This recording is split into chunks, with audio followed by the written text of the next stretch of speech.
ఓం సదాశివసమారంభాం వ్యాసశంకరమధ్యమాం అస్మదాచార్యపర్యంతాం వందే గురుపరంపరాం. జ్యోతిషశాస్త్రాన్ని భావితరాల వారికి ప్రసాదించిన ఋషుల యొక్క పాదపద్మాలకి నమస్కారం చేసుకుంటూ, అలాగే నాకు ఈ జ్యోతిష విద్యను నేర్పిన గురువర్యులు జ్యోతిష బ్రహ్మ కీర్తిశేషులు శ్రీ ఏరంకి సూర్యనారాయణ మూర్తి గారు, సూర్యశ్రీ దైవజ్ఞ గారి యొక్క పాదపద్మాలకి నమస్కారం చేసుకుంటూ, ఓం శ్రీ మహాగణాధిపతి నమః, శ్రీ గురుభ్యో నమః, హరి ఓం. వీక్షకులందరికీ నమస్కారం. కర్కాటక రాశి వారికి ఈ వారం మిశ్రమమైనటువంటి గ్రహస్థితి గోచరిస్తూ ఉన్నది. ప్రత్యేకించి ఈ రాశి వారికి తక్కువ సంఖ్యలో గ్రహాలు యోగిస్తూ ఉన్నాయి.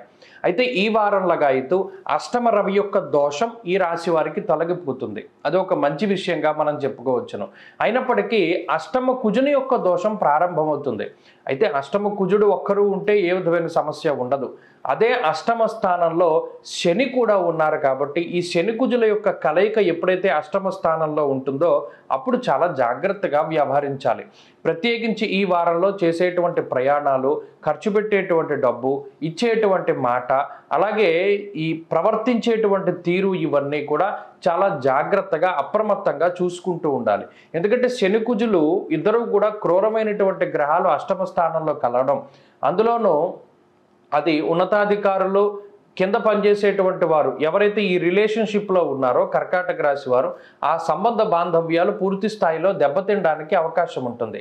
అలాగే ప్రభుత్వ పరంగా సమస్యలు రావడానికి, ఆరోగ్యపరంగా సమస్యలు రావడానికి, అలాగే స్థాననాశం, రుణఛేదం, అష్టమస్తే ధరాసుతే అన్నది శాస్త్రం.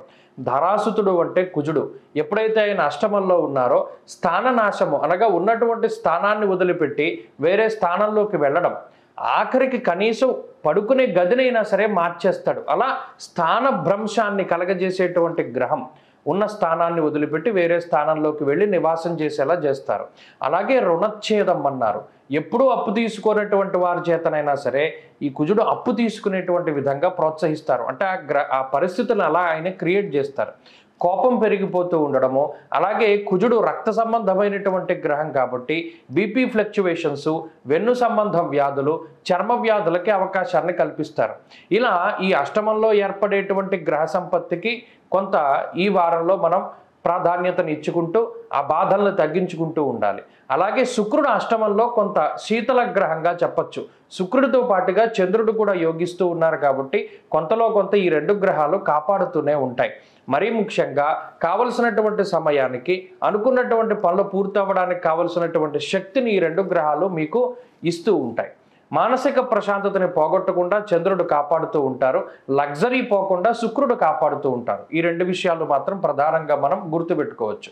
అయితే మాట పట్టింపులు, శరీర అనారోగ్యము, అలసిపోవడము, ఎక్కడైనా పడిపోయి ఎముకలు విరగొట్టుకోవడము, ఇటువంటి వాటి పట్ల చాలా జాగ్రత్తగా వ్యవహరిస్తూ ఉండాలి. అలాగే అగ్నికి సంబంధించి, విద్యుత్తుకి సంబంధించినటువంటి విషయాల పట్ల చాలా జాగ్రత్తగా ఉండాలి. ఈ వారం నుండి ప్రత్యేకించి కొంత జాగ్రత్తగా మెలుగుతూ ఉండడం ద్వారా ఈ రకమైనటువంటి గ్రహస్థితి నుండి బయటపడవచ్చు. ఉద్యోగపరమైనటువంటి చికాకులకి, వ్యాపారంలో అధికంగా మనం కొంత నష్టపోవడానికి, ప్రత్యేకించి మోసపోవడానికి కూడా ఈ గ్రహస్థితి కారణం కాబట్టి జాగ్రత్తగా మెలుగుతూ ఉండండి.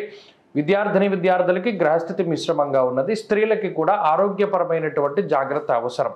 ప్రత్యేకించి అష్టమంలో కుజశనుల యొక్క దోషాన్ని పోగొట్టుకోవడానికి మంగళవారం లగాయితూ శనివారం వరకు సుందరాకాండ పారాయణ చేయాలి.